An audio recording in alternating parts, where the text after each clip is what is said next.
Shalom again. This week, 10 minutes of Torah takes us to the story of Noah, Noach in Hebrew, the flood. And again, just as I said with Bereshit, if you look at this narrative of the Torah and say, well, I'm not sure I can believe in the story, and then you close the Torah, you have missed something very, very important. You've missed a lot that's very important. Let me tell you just a portion of what you've missed. One thing you will have missed is this. You know, Noah, or Noach, he wasn't Jewish. Noach was a man. He lived in a very, very bad time, a time of violence. But somehow he kept himself above all of that. And we're told by our rabbis, 2,000 years ago, that there's a lot to learn from Noah. There's a lot to learn from this non-Jew, because there weren't Jews, there weren't Israelites at that point. What they said was, we can learn that there are 7 basic laws, a code of natural law, commandments of natural morality, which are given to all human beings. We, the Jewish people, we of course have the great glory, the great responsibility of far more than 7. But there are the 7 basic laws of the children of Noah that our rabbis wrote about, spoke about, and taught. 7 basic moral laws. And our rabbis believed that anyone who is of a universal faith, such as Christianity or Islam, who follows those 7 basic laws, even though they don't embrace Judaism, that those people can find their way to eternal salvation. That those people will have done everything God expects of them to do. Now, I like to teach about this particular law coming out of the parsha of the portion of Noah, because it has us understand that even though Judaism has us believe in one God, it does embrace the concept of a universality of people and the dignity of difference. This is very important. The dignity of difference. The laws of Noah that our rabbis taught tell us that no one needs to embrace the Jewish faith in order to be considered a good, upright person who is embraced by God. No one needs to embrace Judaism. We are really very, very unique and different in that perspective. I remember years ago giving sermons about other faiths which taught that unless you embrace their faith, you'll never know eternal salvation. And that still is the teaching of many religious faiths, but not of Judaism. And it didn't wait for the age of enlightenment to change. When I talk about this, this is a teaching that goes back 2,000 years ago. 2,000 years ago, Judaism says that all good people, Jewish and non-Jewish, have a place at God's table. That's a teaching that is so valuable, so precious, that I want you to know about it. I want you to have some great satisfaction in knowing that you come from a faith that has that belief structure.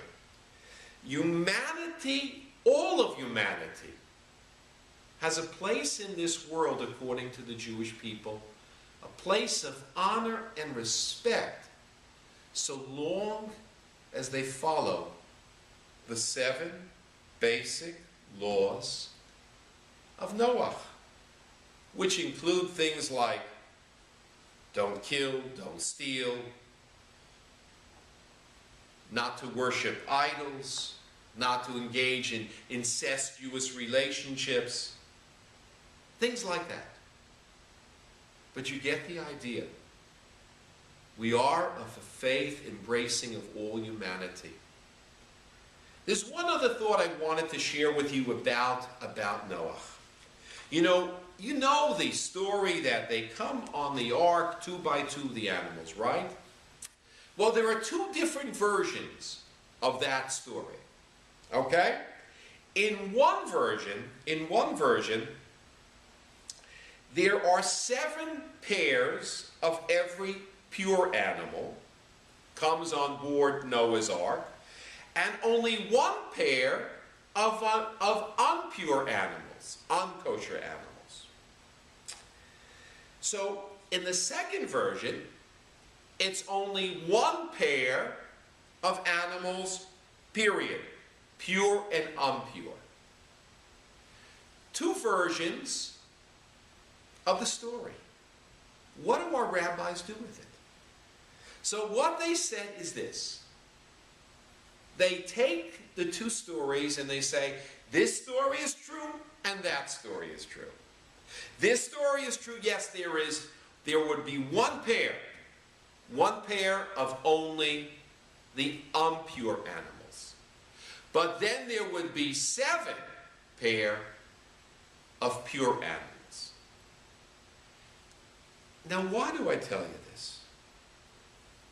2 pairs, 1 pair, 6 pairs, 7 pairs, what does it really matter to us? We're here, Noah's Ark went about its journey, they landed, the animals came out. Does it really matter 1 pair, 6 pairs, 7 pairs? It doesn't matter really. What does matter is this, that the rabbis, again, a long time ago, believed that it was their obligation to reconcile different points of view.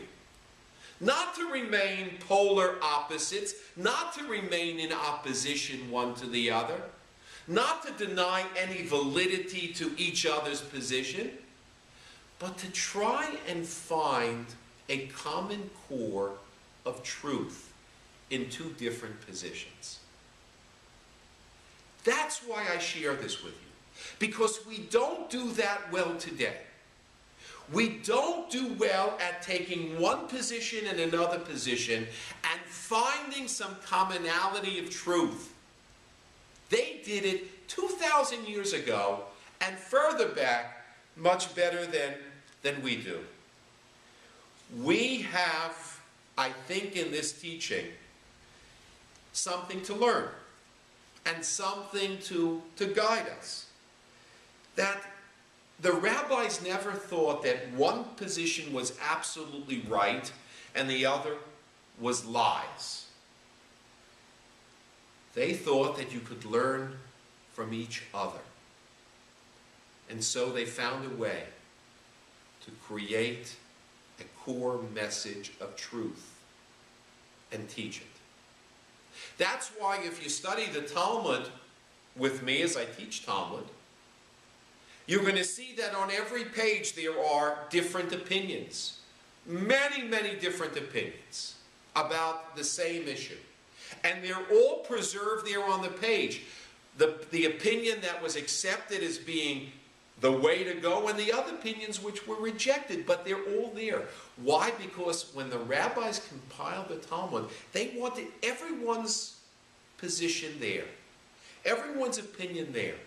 Because even though one position may have been voted as being more right than others, they wanted to create within us, for all the generations, an understanding that even in the less right answers or less right positions, there could also be truth.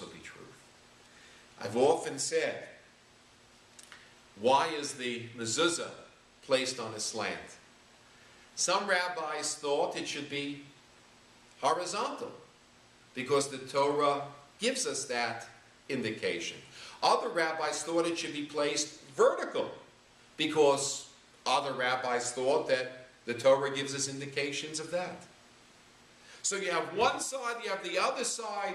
One said, we're right, one said, we're right, and then they also said, well, there's some right in what you say, and there's some right in what you say. And so they decided to make it diagonal.